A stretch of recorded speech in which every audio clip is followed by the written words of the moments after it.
Oh, you damn right. Let's get you a modcast for this Tuesday. A little bit of a different modcast, but we're going to do what we always do. We're going to put the brains together at Orange Bloods and let you know everything that they know. I'm Chad Hastings. Anwar Richardson is covering a Sark press availability as we are speaking here. So be on the lookout for that, not only on the old fashioned and Orange Bloods Live, but of course at orangebloods.com.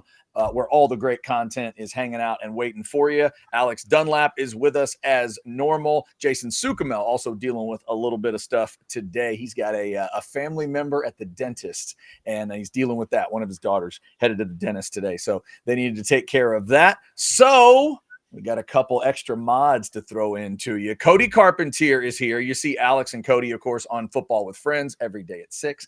And our man Travis Gailey jumped in, as always, ready to embarrass us with the background of all backgrounds, which reminds us of school pictures.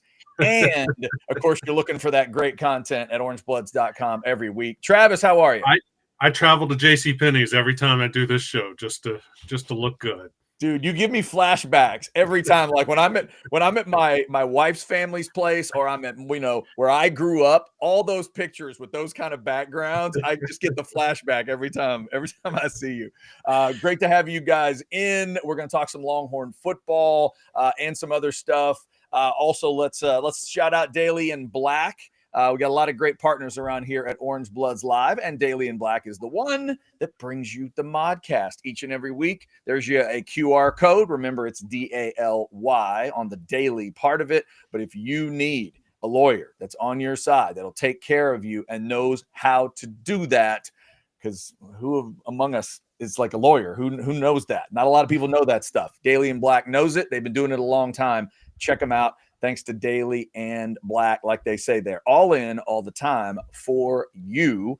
And we are here for you every Tuesday on the modcast. We got a little responsibility at the beginning from Sailor Joe. 30-minute run today with y'all in my ear. Let's keep it fun with an exclamation point. Sailor Joe, we will try as much as we can to keep it fun. If y'all want to throw in a super chat, it will go right to the top of the list. We appreciate those. And we'll look for some good chats as well. Fellas, I wanted to jump in today with something. It kind of comes from the noon show yesterday, but as we were talking portal yesterday, one of the chatters jumped in. I think it was S-Rone. I think it was S-Rone that threw it in. Could have been Sandman, but I think it was S-Rone. And the comment was simply, I hope Texas doesn't get a receiver in the portal. And it kind of stopped me, and it sort of stopped the show and redirected the conversation a little bit. So the way I framed today's show was, where's the biggest pile of money going in the portal for Texas? So I want to get each of y'all's thoughts on where that should be, and then we can get into the discussion. But it surprised me a little bit, because I'm thinking, wait a minute, if you could get a badass receiver, that might be where the most of your money goes. But we have at least one fan saying, no, I don't want him to get any receivers in the portal. I thought that was, kind of odd. Cody, let me start with you. What is your reaction to that idea? But also for you, like, if you're going to tell Sark, hey, the most money, the biggest bag, it probably needs to go here. Well, I wouldn't say it's receiver. I know that there's belief out there that it is, and that there's, not a lot of utilization that's been had that's on the roster right now. And if you look at just the spring situation with not Parker Livingstone, but with DeAndre Moore and Ryan Wingo not practicing right now, and you see Parker Livingstone starting, and you got Michael Terry and Dylan McCutcheon and Jamie French, all these guys getting opportunities. It scares people. And it should, because the expectation for this team is to win 10, 11, 12 games and to go back to the conference championship, go back to the Final Four, and make a run for the national title. But, when you ask the question, where should all the money be focused? I think, to be honest with you, through the first couple of weeks of practice, if you said, all right, you have a couple $1,000,000, how do you want to utilize it? Like, knowing that a receiver is probably going to cost you $750,000 to $1 million, something that's actually going to help this roster. If it's out there, it's going to cost you between $750,000 and $1 million, is where I would guess, just based on what happened last year and with the current market of the NIL, going into the settlement situation and everyone trying to front load this money, I would rather spend, $500,000 on a tight end or 400,000 on a tight end than upwards of $1 million on a receiver that is going to potentially set back opportunities, routes, connections between, the Khalil Lockett's of the world, Jamie French's of the world, Michael Terry's with an Arch Manning. So that, just for that conversation, I would just start there and say that's where I'd rather spend my money. All right. Alex, what do you think in terms of where the most money may end up in the portal? Where it may, or what I think it should? Where you think it should, my bad. Where you think it should go. Yeah, I'm like Cody. For me, it's not at wide receiver. They're going to get a wide receiver. I mean, we've known since February that they were going to go after at least a slot wide receiver in this class, whether or not, or in this spring portal window, whether or not that changes with the fact that I feel like Dalen McCutcheon probably making the most of his opportunity without DeAndre Moore there, but it also, without DeAndre Moore there, it goes to show you, well, after DeAndre Moore, what you got is Dalen McCutcheon. So, it's kind of, there's two sides to that coin. So I think they're going to go after a slot guy. After that, man, I don't understand why nobody thinks that you just throw a heap of this stuff at the offensive line. Just a giant heap. I mean, any position. It does, it could be a swing tackle, it can be a guard, it can be a center. It's like any of those things gives you, if you get one, it gives you a little bit of wiggle room for a possible lack of development from Nato Yamusalo or Cole Hudson.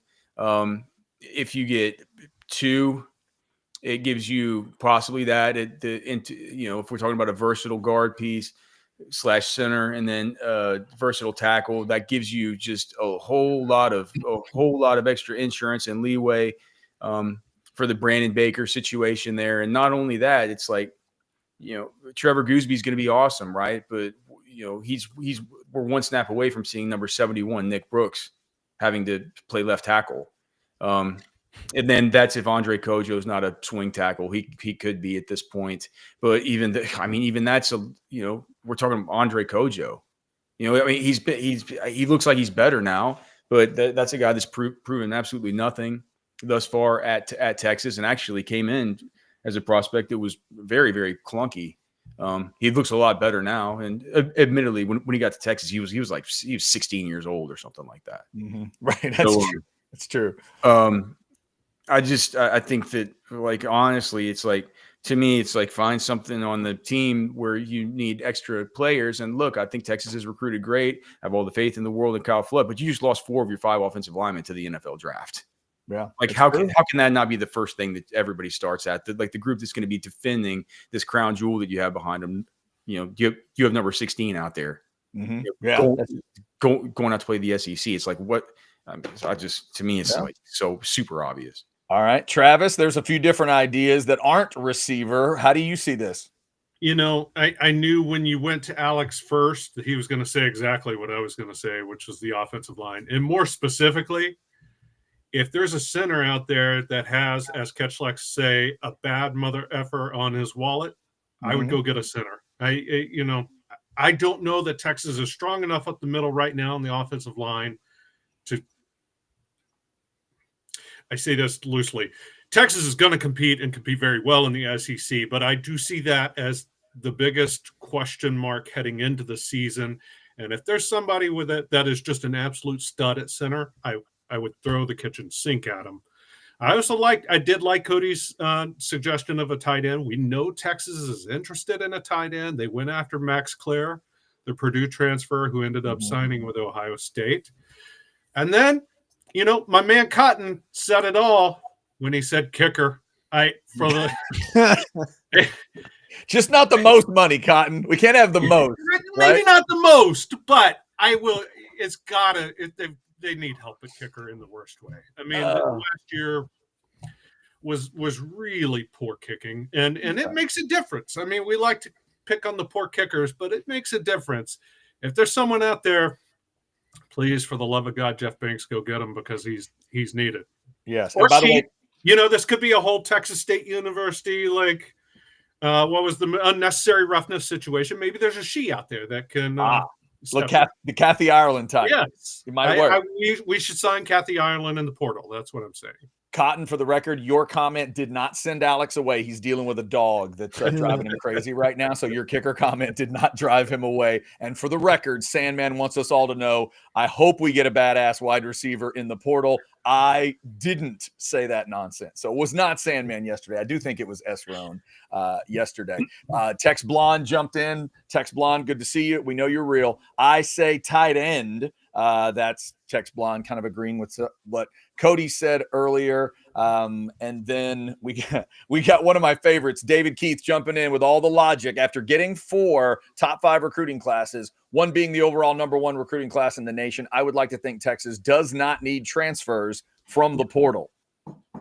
I mean, that's the way I feel about the wide receiver conversation too, especially whenever you got Chris Jackson going out and telling Booby Feaster, hey, man, we're trying to stay out of the portal. It's like if you want to go out and get these elite guys and you don't want to miss on Decorian more every year and all the rest of it, I mean, but isn't there, but there's a balance there, right? Misses, right? Yeah. Every class will have misses. There's going to be holes that you need to fill, even if you're Ohio State, Alabama, Texas. It's life in its CAA. And there's also a balance there, isn't there, Alex? Like there needs to be years where it's not 3 guys, where it's not Bond, Bolden, and Golden. But are there really going to be years where it's just none? Like none at all? I mean, this is David Keith is saying does not need transfers from the portal, like at all, at any position. This is your bridge year. Whew. You got all these dogs, and clearly, at this point, none of them are Jeremiah Smith. Jeremiah Smith he's a generational prospect. That's just what he is. Mm-hmm. He's the Julio of this generation.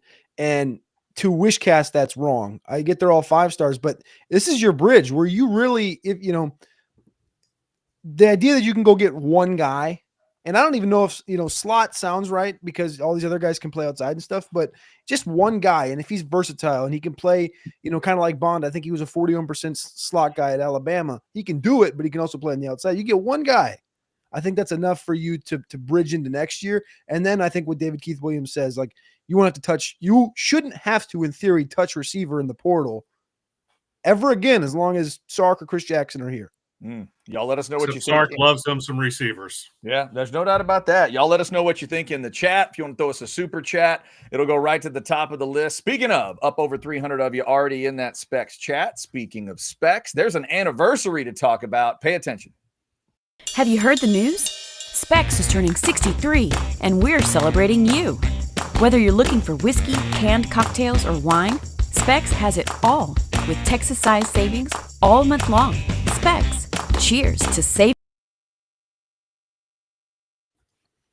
Yes, indeed. Speaking of 63 and anniversaries, happy birthday to both my parents. It's 63 plus. We won't give you the exact number, but my parents were born on the exact same day, fellas, 13 hours apart. So if I forget April 8th, it's a tough rest of the year. I mean, I really have to focus in on make sure you call the folks. So happy birthday to the folks today. And thank you guys for jumping in to the discussion, to the chat. And again, this kind of came out of yesterday when one of you guys said, hey, I hope Texas doesn't get a receiver in the portal. So the question is, where does the most money go? What that guy could have meant, or that guy or girl, I guess, whatever, what they could have meant is saying, like, if they don't go into the spring, like spring football is evaluation season. This is what they're doing. They're just, this is a time to say, like, all right, what do we got here? Mm-hmm. What do we got? What's the plan when we get to fall? What are we doing? Right? What do we got on our hands? And so if you get through this evaluation period where everybody and their dog is worried about the all these these young 5-star wide receivers that Texas has, and what's been seen as a lack of depth, but it's really only temporary with DeAndre Moore and Ryan Wingo being out. At the end of that, if the staff tells us what they think about it by saying, never mind, we don't need to go to the portal. I think that would, maybe somebody meant it's like if they end up not going in, it means that they've seen a lot of this. They've seen 15 practices of this. They like what they've seen. They say we're good to go. We're ready to go to war with these dudes. Right. And so if somebody's saying that, it's got to be a good sign. So maybe that's what they meant. Luckily, we have all these open practice periods in the spring games, so we can make our own opinion. Oh wait, sorry. Travis, there's no need. You don't want to get me started, Travis. There's no need, Travis. I've already got a buy or sell set up to get him going later. You don't need to do it now, but it's yes. Well done. Sorry for jumping the gun. Done. But well, Alex, if that were to happen, what the messages that would be sent would be loud and clear of the injuries to them are temporary, they're minor, no big deal. We've talked about that part. But it would also mean that freshman class of receivers has walked in, and what of the four of them, two of them would have to be badass, right? Two of them would have to be like jaw-dropping, have you seen this dude? Kind of good. If they're just going to brush off the whole portal, like at least two of those freshmen have to be incredible, right? Yeah, I mean, they have right, but that's not out of the realm of reasonable expectations. It's like that could honestly happen. Yeah, because you're already hearing great stuff about McCutcheon and French, just to pick two of them. You're right. No, that's 100% agreed. Also, you're hearing the stuff about Michael Terry being able to be used in all kinds of different ways. Mm-hmm. Yeah. The other thing, just kind of a quick question to the idea that two of you have thrown out, to Cody's idea of tight end, and actually to the other two of you that threw out the offensive line idea. Do y'all think it matters in terms of optics? Do you think it's going to matter in this portal who does get the most money? Like they just retained a whole bunch of guys, in December, January. Is it going to matter? Like what would is it okay to send the message? Yeah, we paid an offensive lineman the most money. Or in Cody's case, we paid a tight end the most money that we paid anybody else. Is that an okay message? Either of those messages. Is that okay to send to the rest of your portal guys and the rest of your team? I don't think you'd pay a tight end more than anybody else. Yeah. So it wouldn't be tight end for you. I just don't think that because that math wouldn't make sense either. Are you gonna get a possible Mackey Award finalist in the portal? Because otherwise, a tight end is not going to fetch that kind of money in this market. Yeah, he better be Brock Bowers. Yeah. To just to clarify, my saying was more so I would rather spend $400,000 or $500,000 on tight end than spend $900 on a receiver again. That was more so where I was going, but I 100% agree with these guys about the offensive line. The offensive line should be the direction that all this money is gifted to. And I just did my behind the enemy lines column yesterday or this morning on Orange Bloods, and there's actually a center out there in the portal that in the Texas ethos, you haven't heard his name. He's from Stanford. He's a Stanford Power 5 center. He's the third worst run blocking center in college football last year, and he's visiting Oklahoma right now. He's not visiting Texas. So. Wait, your mic went out a little bit. He's the third. You say third worst third worst run blocking center in college football last year among qualifiers in the Power 5 from Stanford. Mm-hmm. He's in the portal right now. Texas you haven't heard anything about it, right? You don't know who I'm talking about right now, but he's at Oklahoma visiting. Well, that's a step up for Oklahoma from their line play from last year. Well, it was really bad line play last year. And Cody, when you set it up, I started to get excited for Texas fans because I'm like, oh, this is something that they're going to need to know, because I fell for center at Stanford, right? The center at Stanford, it felt like you were building towards like an incredibly good stat, and then you gave a bad stat. Well, that's what I'm saying. Like, but that's like, and he's in the portal already, obviously because of the coaching change at Stanford. But like that just kind of gives you the scope of who did Texas go after. Texas went after an outside linebacker / edge right away. That's where they went. They didn't go after the center, which I thought was interesting. I didn't even realize this guy was in here, but there was also a guard that I think had gotten to the portal in December from Stanford that went to Oklahoma. And then, so this kid's visiting there, UCLA, North Carolina, but Texas hasn't even looked into the kid. Whereas Texas has looked at edge, and we haven't even talked about edge or outside linebacker, and they actually had a kid already in the building, that plays on that side of the ball. Yeah, that's true. To answer your question, Chad, I don't think it will matter internally where Texas spends its money if the players think that guy is going to help them win, right? I mean, players know where the weaknesses are on the team. They know where somebody can come in and help. And if Texas is going in a direction that they think helps them win, I don't think the players are going to care. Now, I mean, the edge position, I'm still don't understand that. I mean, I know he's a talented prospect, but I don't know who he was going to beat out. And I could see that having caused issues because there is a backlog at that position. But offensive line, yeah, I mean, you may get somebody upset who gets beat out, but as a team, if that guy comes in and establishes himself, they'll understand. Same with tight end. Same with the wide receiver depth. I mean, the reason we're talking receiver is because the injuries that have happened. DeAndre Moore hasn't exactly had the healthiest career to date, right? You need a little help. You need a little insurance there, unless the freshmen are stepping up and doing their job. And we don't know that yet because we can't see it. But if they're stepping up and doing their job, then this is kind of a moot point, and the players won't. Yeah. Well, and Alex made a reference earlier to the prized possession at quarterback. My simplistic brain thinks of this as, doesn't the most money need to go to something connected to Arch Manning? I'm not telling you what it has to be, but doesn't it have to be a guy that's either protecting Arch or helping show off Arch in 2025? Or getting another offense off the field so that Arch can get back on the field. I mean, it's all connected. That's right? true. That's true. But if you have the badass guy that gets that other team off the field, and then Arch walks out there with a receiving core that doesn't feel quite, like it's got quite enough octane, or a tight end room that doesn't quite feel like it's enough to get you where you want to go, or an interior offensive line that gives up a couple of pressures, isn't that won't that lean everybody towards, well, why didn't they go big in the portal for somebody to help Arch?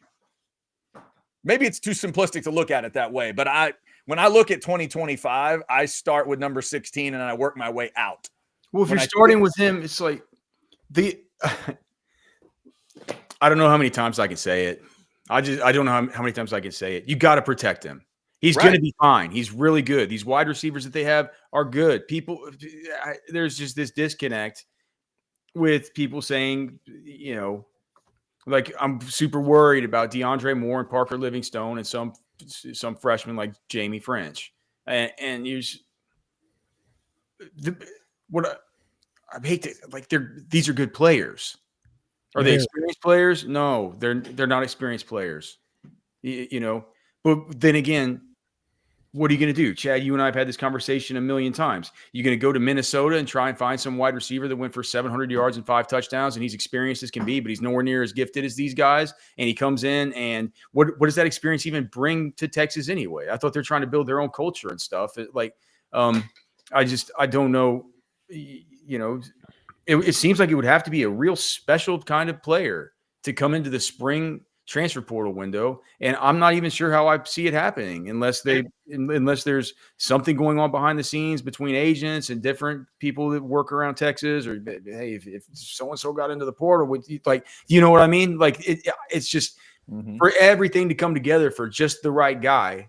It feels like finding a needle in a haystack to find a good fit here that would work and make sense because if you're saying, we understand the young guys are talented, but you can't win a championship with guys that don't have experience and all the rest of it. Okay, so what are we going to do? Go out and find somebody who's very experienced, who's been really good on their, who's been very experienced, right? Played, say, 3 seasons. B, what is in the portal for reasons not having to do with the fact that his own school doesn't want him. And third, somebody who's actually very good, who's good enough to start over French or Michael Terry. Mm-hmm. Well, and we've seen receiver be a position where freshmen can step in and make an impact. And I'm not just talking about the elite stud, Ryan Williams. I'm just saying that is a position where the athleticism at that position can take over even while they're learning to truly play the position. Unlike offensive line, where it's much more skill technique to go along with the physical, and you need to be rounded out physically. That's a harder curve to break in as a freshman than it is at wide receiver. By the way, speaking of breaking in, let me break into this Ryan Williams conversation in the chat here. Remember, Jareth, he did turn 18. It's done. You can't say Ryan Williams is just 17 anymore. I reported to you all when he turned 18. Okay, it's the kind of breaking stories that I have for you on Orange Bloods Live. So don't ever forget that. Rex jumps in, says Alex is usually cockamamie, but he's right about the offensive line. Trying to give Alex a little credit there. Sailor Joe says I'd rather see the O-line be great from the get-go and see the wide receivers grow over the next year. And then our man Barb's 10 jumped in earlier and said this lineup was not on my bingo card, my OB bingo card. I dig it, fellas. Thank you, Barb's. We appreciate it. I think this may be the first time that the four of us have specifically been together, but we are enjoying it because, we're talking ball and talking portal, which opens on the 16th. So we're 8 days away as we're talking to you here on April 8th. It's going to be a wild hang on for dear life kind of 10 days. It's going to be truly unique. Quick timing, all the money that may be available. I'm assuming that legal case is going to get settled maybe while this happens. Good luck with that. Who knows? But this is going to be a wild portal, fellas. It's so different than last year's cycle. Last year, you had that really open winter cycle because of coaching changes. The Stanford thing was already mentioned, but remember last year's winter cycle, you had that A&M talent group and the Bama talent group, just to mention two, and then it filtered down. And then and then because of DeBoer, it was Washington, and because of Finch, it was what's his name? Not Finch. Fish, Arizona. Fish, thank you. Because of Fish, it was also Arizona. And Texas took advantage of two or three of those things. So it's not like that this time. And what level of guy is going to be jumping into this? Got Stanford right now. That's the one. Yeah, Stanford's right. Stanford's the only one with the 30-day, with the special 30-day window. Nobody else. So that's the part I think people keep forgetting, guys, is the Walter Nolan, Isaiah Bond, that group. It happened for a specific reason. It wasn't because Walter Nolan and Isaiah Bond weren't wanted. That's not what happened. It's just like anytime that there's a coaching change at one of the true big boys. Right. What that's going to do is that's going to lead. It's just, it's a chain reaction.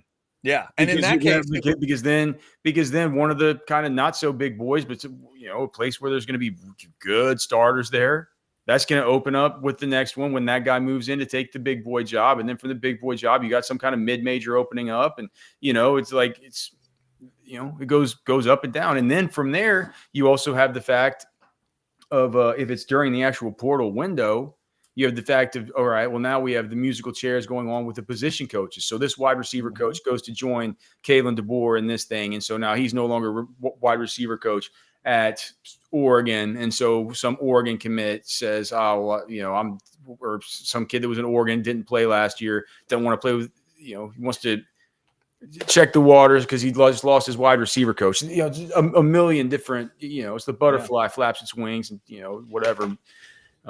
Everything changes, so you're not going to get that every cycle, and certainly not every spring cycle. Yeah, and we also know, Travis, that a group as talented as that Aggie class normally doesn't fall apart in 2 years, but it did. It did. It takes a special amount of Agginess for that kind of thing to happen. I don't know if I'd phrase it that way, but yes. Sorry, Chad. That might be the way to say it. Yeah. And that, because again, a Walter Nolan, an Evan Stewart, like those type of guys don't normally find they're not normally in a portal. They lost a lot of talent. And listen, I'm not taking a jab here. I promise you, I'm not taking a jab at A&M when I say this. But while A&M does accumulate talent, they don't do it at that rate, right? I mean, that was unprecedented. So for them to, I don't know where I'm going with that, except to say it was unprecedented for them to have it. So I guess water finding its level, it made sense. Then they eventually left. Plus, they played for Jimbo. I mean, So it's just a very, very different portal we're about to see. Yeah. And we're going to say, I don't know. I really don't know what to expect out of this 10 days, but it does. It comes up in about 8 days from when we're talking now. If you guys want to throw in a chat, feel free. Crawling up towards 500 of you in that Specs chat. We do appreciate it. We'll get into a little bit of draft talk as well, since we do have Football with Friends on the right side of your screen right now. We'll get the guys' thoughts on a couple of things. We've mentioned Daily and Black, of course, the great sponsor here. Here's another one of our great partners, and y'all know this is one of my favorites because they help me sleep. Sinus and snoring specialist. How are you sleeping? It's one of those questions you probably don't ask people on a daily basis, but for yourself, you know what the answer is. Do you snore? Do you wake yourself up? Is there is there a bed partner that's keeping you up? Are you keeping each other up? Whatever it is. This is the kind of stuff you need to take care of so it doesn't continue to get worse. Don't let it get into your mid-50s, get into your 60s or 70s, and you're still going through sleep apnea stuff. You stop breathing at night. It's a scary sound to hear. It was scary for me to hear it with my wife, and now we've gotten it taken care of for her. It was scary for her to hear it with me before that, and I got it taken care of in 2017. It's one of the best decisions I have ever made in my life. You're going to love the way you're treated. Make sure you mention Orange Bloods Live. You mention my name. We appreciate that. They've been a partner of mine for a long time, and they've helped so many people. 601-0303. You can securely call or text that number. You can also hit the website at sinussnoringent.com. Sinus and snoring specialists. Feel clear, rested, and healthy. We're in springtime. Make sure you're enjoying it as much as you should be. Sinus and snoring specialists can help you out. Let me scan the chats here. Make sure we're not missing any super chats. If you want to throw one in, you can. I wanted to throw out something I saw today, guys. I know Cody, you and Alex obviously followed the draft stuff very closely. I wanted to get some of y'all's kind of updated thoughts here, but I saw I don't know if this was just today or last day or so. I think Mel Kiper's latest 2-round mock is out. He has Barron as the first Longhorn off the board, and he has Barron and Golden being gone before Kelvin Banks. So, yeah. Cody and Alex, give me a thought on that. Would you agree with that order of guys? I know those are the 3 guys. Cody, do you agree with that order, though? Bad. Wrong.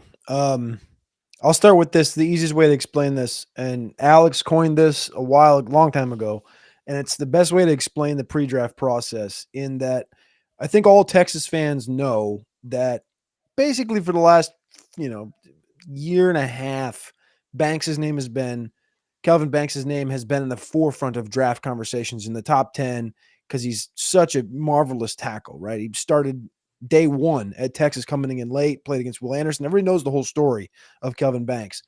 And we never heard anything bad about Kelvin Banks in NFL draft conversations, literally until January. And then it was like, well, we think he's probably going to have short arms. He's probably going to be a little bit, undersized for offensive tackle in the NFL. And then he comes into the combine and the measurements are great. And the counterpart, Will Campbell from LSU, is the one that actually comes in with the short arms. And he's the one that's actually stuck with, where there's actually teams that have said, like, no, we actually have, like, there's teams that have Will Campbell as a guard. They don't even consider him as a tackle because the NFL's the NFL, and they just, you don't hit a threshold, for heaven forbid. But Banks has been suppressed so much, depressed down the boards for reasons I can't really quite understand. I've been trying to understand it for the last few months, but it's the flat circle of the draft, which means that everything comes back to where it began. Not everything, because people grow throughout the process of the draft, and a guy like Quinn Ewers, who was once looked at as this guy might be top 10 pick 2 years ago, right? That's different. Kelvin Banks, though, like, as a pure prospect that has no real red flags, he's a flat circle guy that he began as a top 10 conversation, and for some reason he's been depressed down to the 20s. He's going to fall to 28. No, he's not. He's not going to fall. He's going to be probably the first. If I was to put money down today, the first Texas Longhorn drafted would be Kelvin Banks. Okay. Alex, the sports books say different. The sports books have 17.5 as the number for both Barron and Golden. Okay. Now, I think Golden's going to go after that, because I think the only team that would take him before then would be the Cowboys at 12. They won't. And you like Banks first off the board too? Alex? I think there's more. Man, I think there's probably more opportunity for. I mean, so Banks could go at. I think he can go at 10 to the Bears. I think he can go at 11 to the 49ers. I think he could. At this point now at 13. I mean, he could go to Dallas. At 12. Dolphins, At 13. 13, the Dolphins, Teron Armstead, who just retired. I mean, all of a sudden now, I think Banks is super live at 13.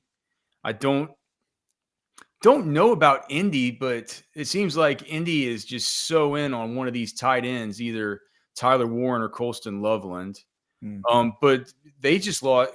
Who did they lose, Cody? They lost Will Freeze, and was that what? Ryan Kelly. Ryan Kelly. Yep. So, I mean, it wouldn't be totally out of pocket there at 14. At 16 to Arizona, of course, they could take him. 17 to Cincy, of course. 8. So I think there's a lot more. Yeah. I mean, I think he goes Banks, Barron, Golden. Yeah. That's what I've been. Jareth jumps in, says it's going to be Jade or Golden first. See, I'm one of those that I'd always been kind of a line of scrimmage guy in general, but knowing what Banks is and can be, I keep thinking he's going to be the first guy off the board. So we'll see. I agree with you guys. There's also the line, Chad, that it's like I'd say it's a 50-50 right now whether Ted McMillan goes before Matthew Golden. And so those wide receiver landing spots that we were talking about from earlier, that could be the Ted McMillan, that could be the Ted Roy and McMillan spot. And all of a sudden we're looking at like Golden, being somebody that what did the Texas pick? 25? Mm-hmm. Somebody they could sniff around, some team sniff around starting around then. And I think Barron will be gone by then. Here's the draft nerd question I wanted to ask you two guys. Since I got you at my disposal right now. Kuiper's got Will Campbell, the first offensive lineman off the board at 4, going to New England. Then he's got Armand Membow, the Missouri offensive tackle, going at 7 to the Jets. That's the name that has risen up, and rightfully so. The mock drafts and pushed Banks down. Is it rightfully so? I haven't watched Armand Membow film. I don't know. Armand Membu is just an incredible zone blocking monster. He played only right tackle at Missouri, and I was like you, Travis, when I started hearing about this guy. I was just like, let me go check it out. I put on the all 22s. It was during the same time when I was trying to figure out what happened to the Missouri offense in 2024 to make them to make Luther Burden so much less effective. And in doing so and watching the offense, all you end up doing is watching Armand Membu. He's like super strong. He's moves so well, very, very athletic, gets his hands on you. It's completely over. He's an absolute monster. I view him and I value him every bit as much as I value Kelvin Banks. If you were ranking those top 3, then where do you go with the LSU guy, Membo and Banks? Well, with Will Campbell, it just worries me that there's only one starting tackle in the whole league that has arms as short as him. I do believe I think Campbell's going to go first because I think Shadur Sanders is sliding out of the top 4. And if he slides out of the top 4, that means Travis Hunter and Abdul Carter go in some combination at 2 and 3, leaving the Patriots there at 4. And Vrabel has just said, because they're asking him, can he play left tackle? They have such a need there, right? And Mike Vrabel is saying, well, you don't need to project him. He plays in the SEC. That's the best league in all of college football, and he played left tackle. So just go turn on the tape and watch him. That's what Vrabel's saying. Mm-hmm. There's a lot of Will Campbell vibes. So I think Will Campbell goes ahead of him. But dude, if I was to rank them, if I had to take them, and obviously it would be team need dependent. I think I hate to say it for Banks, but I think I would take Membu over Banks, and then I would take I think I take Banks second, and then Will Campbell third. Just because I know Mimbu and Banks can play tackle. I'm pretty sure that Campbell can, and he might end up being the best at him. He, as far as in pass protection, he moves better than either of them. He just does. But I think it's with Banks, only 33.5-inch arms, but the third largest wingspan out of the group. So I mean, he's got the reach and the length. He can play tackle.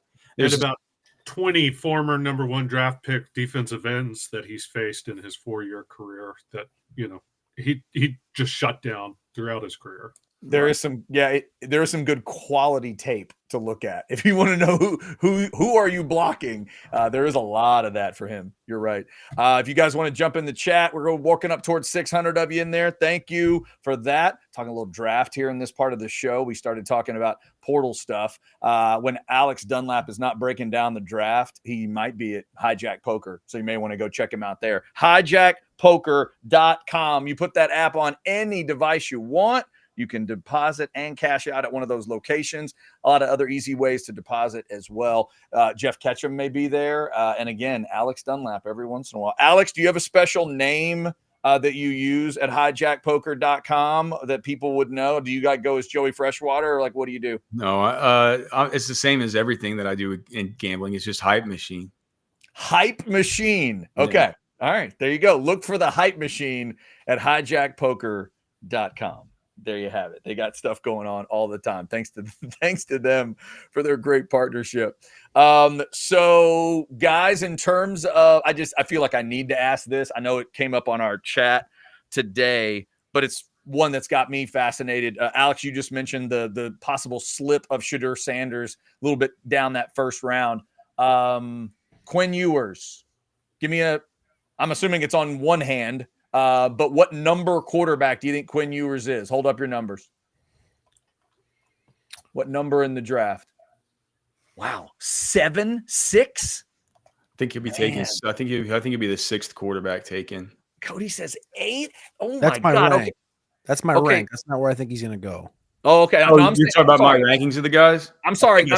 I'm saying quarterback off the board. He's the quarterback off the board? Is it?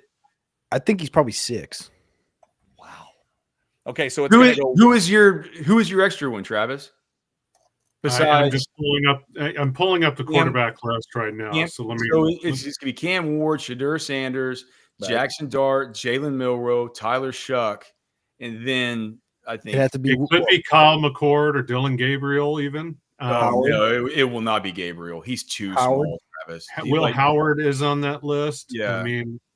Will Howard. Listen, honestly, look, if I'm an NFL GM, I don't think, and I know I'm going to piss people off, I don't think Quinn Ewers is an NFL quarterback. He hasn't shown me enough in his career to make me think this guy can step in and do it. But you know who else hasn't done that? Tyler Shuck hasn't done that. Jalen Milroe hasn't done that. Kyle McCord, all of these names that are going to go ahead of him, like Kuiper had Jalen Milroe in this draft in the 2nd round. Those guys haven't done it either. I've watched them play. I know what they are. I know what Quinn Ewers is. He's going to fall, but the hate has gone too far with Quinn Ewers. Cody, if you had to trust, you're an NFL team. You got to trust. Forget about being an elite starter. But you got to trust in the process of, can we turn this guy into our backup quarterback? And it's between Quinn and Shuck. You going Shuck first? Or are you going with Quinn? Okay, so from the perspective that you just laid out, which I'm trying to turn this guy into my backup quarterback, I'm probably taking Shuck. Okay.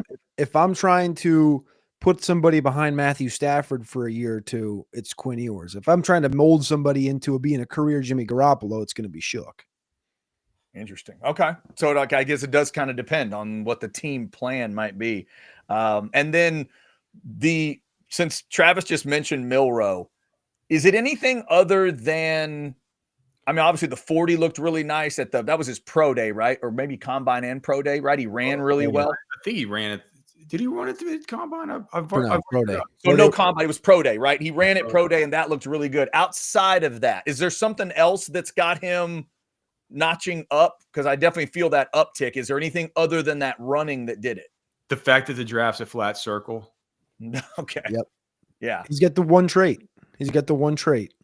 Certain prospects have like a special trait, and his is just his rush ability.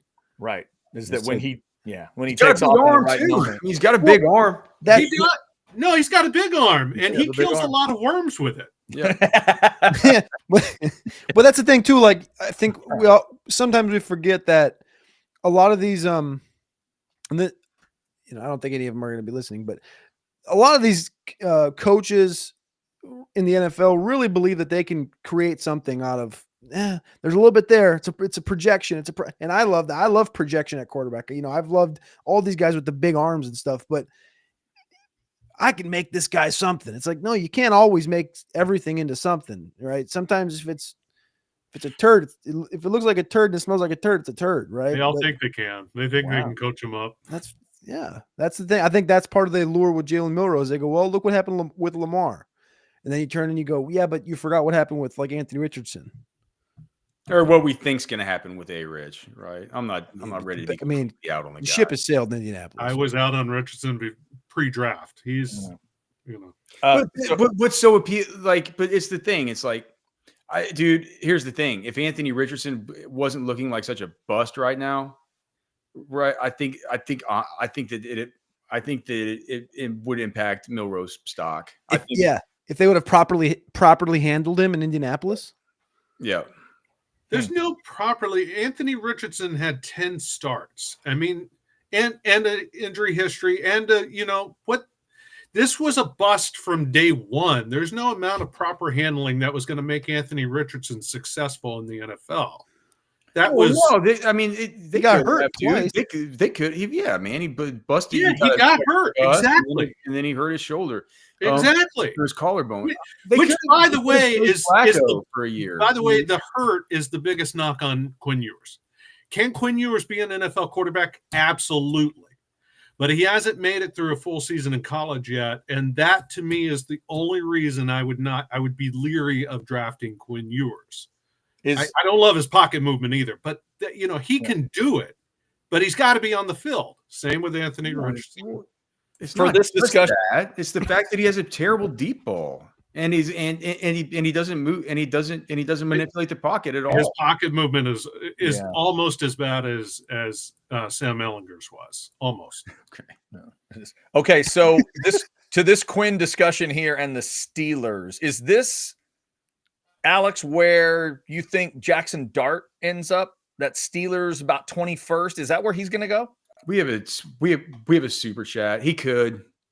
Okay. And look, and so the super chat from James Felker, he's saying, but to say Milroe or Shuck ahead of Ewers is disrespectful. He's saying, and thank you so much for this for the super chat. I'm thankful Ewers came back to Texas, but he had a bad habit of you crapping the bed when all the cards were on the table. But to say Milroe or Shuck ahead of him is just disrespectful. Look, it's not us being disrespectful. It's like it's going to be the NFL being disrespectful of him if you believe it's disrespectful. I think that's what James is saying. Okay.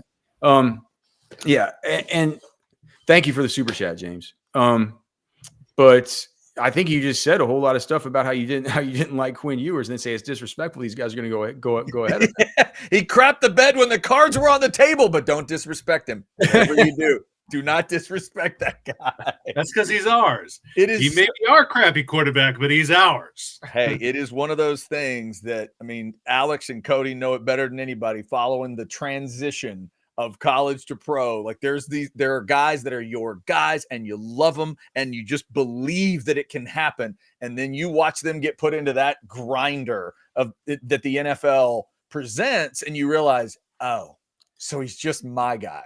Okay. Sometimes it happens that way. Going back to what you said with Dart, and I've been sure from Cody at this, like where he's going to go and whether 21 at Pittsburgh, I kind of think that's where it starts to open up.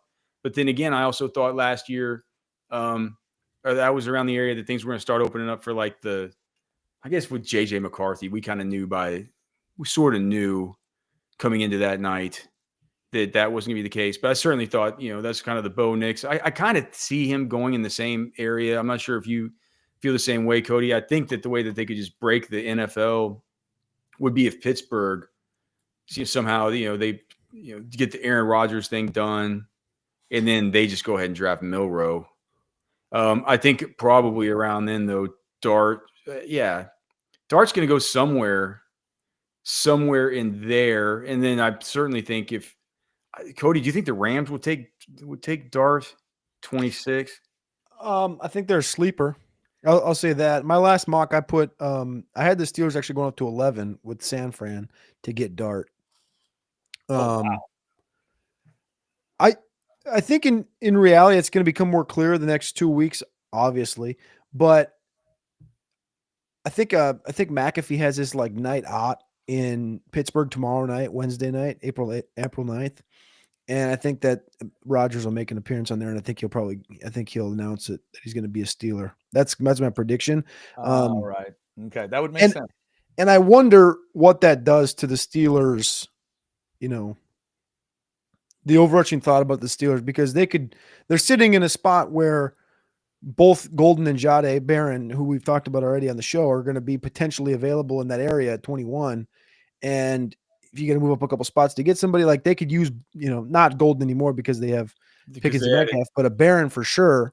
The D-line group in this class is ridiculous. It's like, I wonder what that does to their draft strategy, because next year's quarterback class, let's say you get Rodgers for a year. They've said, I don't know how much you want to believe them, but they've said they like Mason Rudolph enough to be your backup or to start games for you.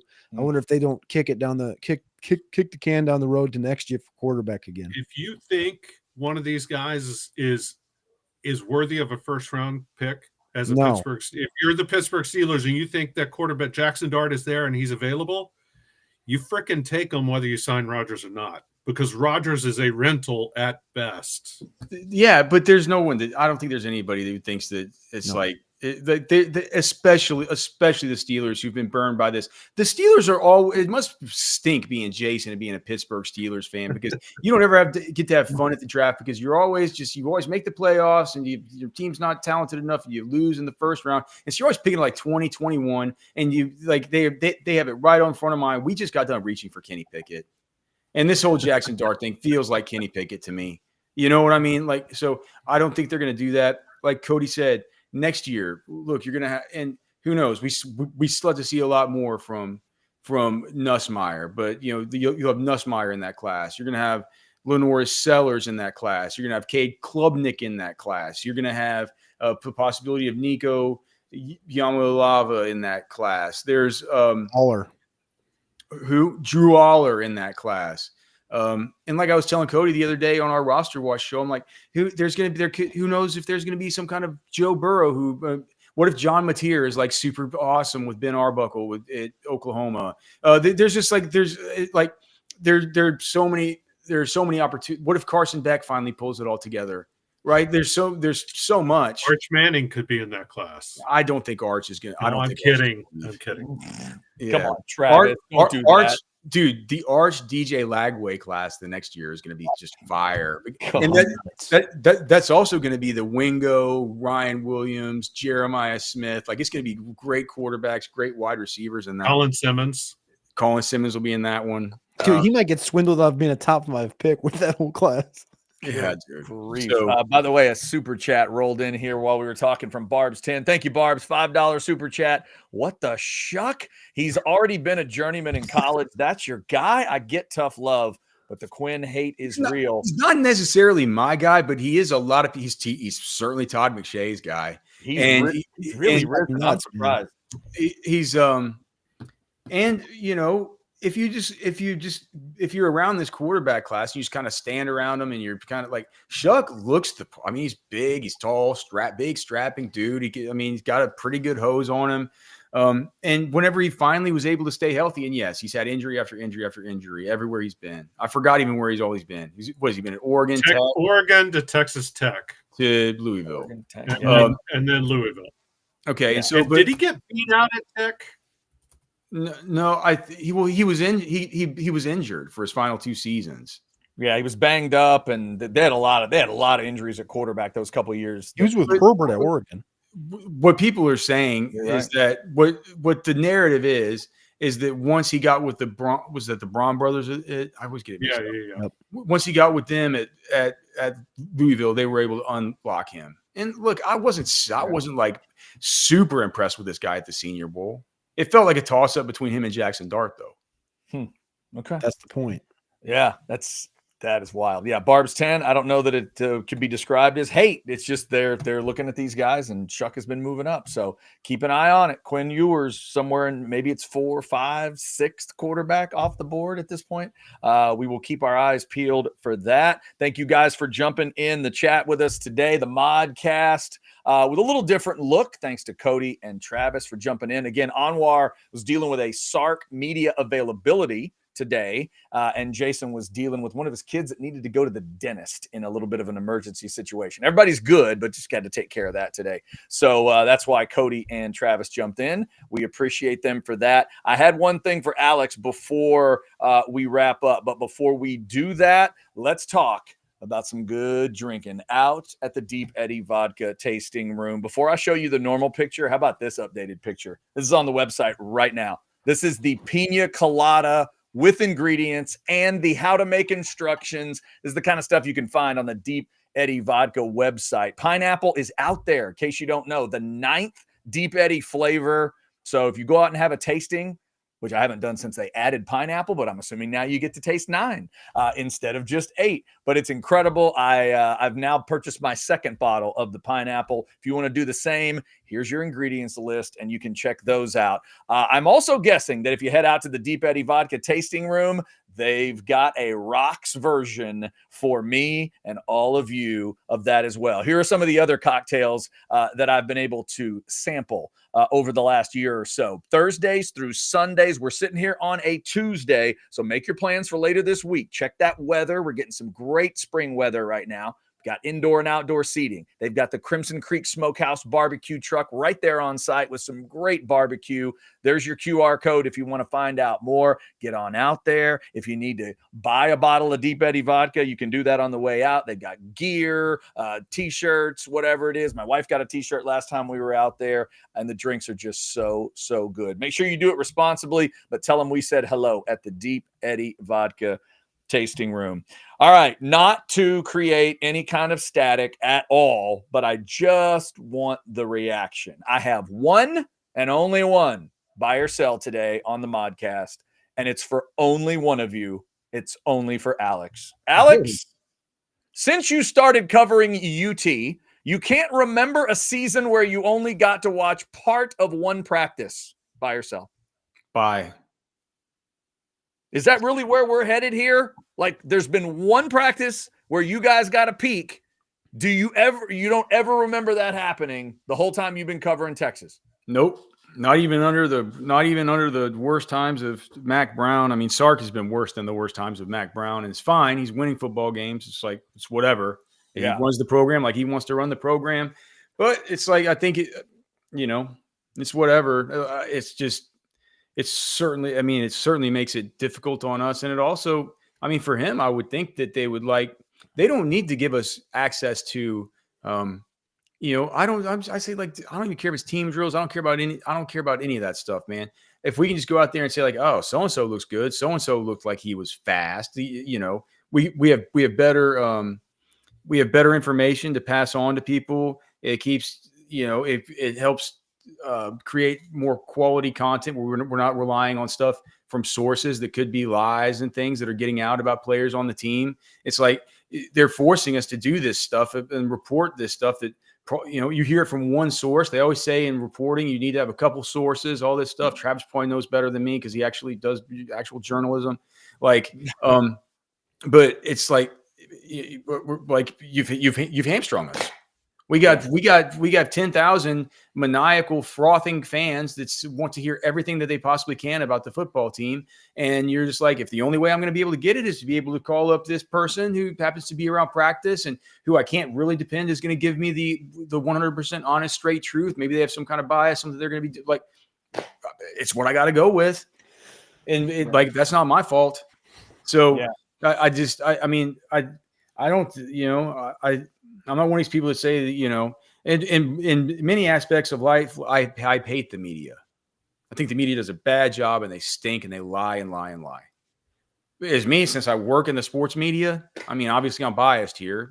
But like all I want to do is give the best information that I possibly can, and to give one 15-minute slice of one spring practice. I mean, you got coaches out here at big schools. I'm not talking like dinky little schools. Like you got coaches out here at big schools. Cody, what was the one the other day where they were having open practices every Thursday that even fans could come out to? I was just gonna say, I work with Alex at Roster Watch. We do like the pro day tour, going on to these random schools for pro days and stuff. I got on the mailing list, the distribution list for Clemson like last year. I've gotten, just from that perspective, I'm not even local media. I live here in South Carolina, but I'm not even local media. And I've gotten invited to 9 practices this spring with availabilities. So for all the hate for Dabo Swinney.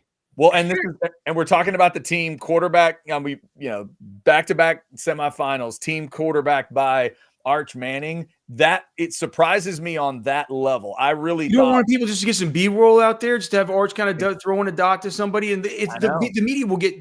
There's no you're not giving out state secrets.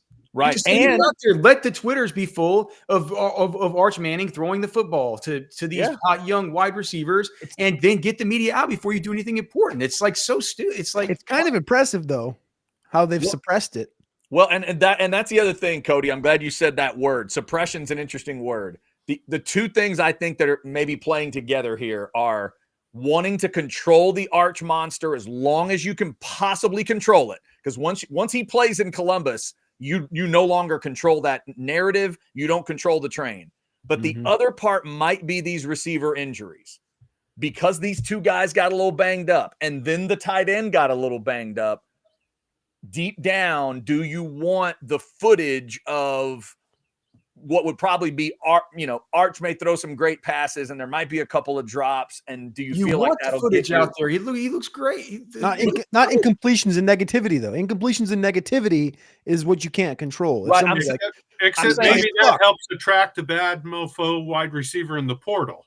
Well, that's true too, but I'm just, are they worried about like their young receivers getting a little dejected if it's reported that this one guy had 2 drops and this other guy had a bad drop? Like, I don't know, because I would have been doing it. I think we're overthinking it. I think what it was is we were supposed to get 2 open practices to start. Sark told Bianco, give him 2 open practices. We're shutting it down for the rest. We might have something at the very end. Yeah. Instead of the spring game, that second practice that was supposed to be open got moved to the bubble. Media is not allowed in the bubble because the bubble is a piece of trash that can't fit anybody. And so and then the next week they never got around to rescheduling and then Sark had his baby boy and wasn't even at practice for one of those. Yeah, that's true. I'm hoping that maybe, I don't think that this isn't 40 chess. This is Sark doesn't like to have the media out there. And it's probably going to take Bianco having to press on him to say, hey, man, we have to make up for that initial one. And at some point, Rex has figured it out. You're overthinking it. Sark just doesn't like you guys. It's kind of actually true. It's kind of true. 2 things. One, Chad, kudos. Well played with your by yourself. Thank you. 2, the thing that boggles my mind is Sark learned under Pete Carroll, who had the most open practices of all time. I mean, anyone and everyone who wanted to roll through USC could. Snoop Dogg practically lived on campus going to practice all the time. Yeah, most of the time, Snoop Dogg and Will Ferrell were refilling water cups at their practice. Right. They were the origin for Waterboy. That was the origin story. Right. I don't get where at some point along the way, maybe it came under Saban, I don't know, but at some point he closed everything off.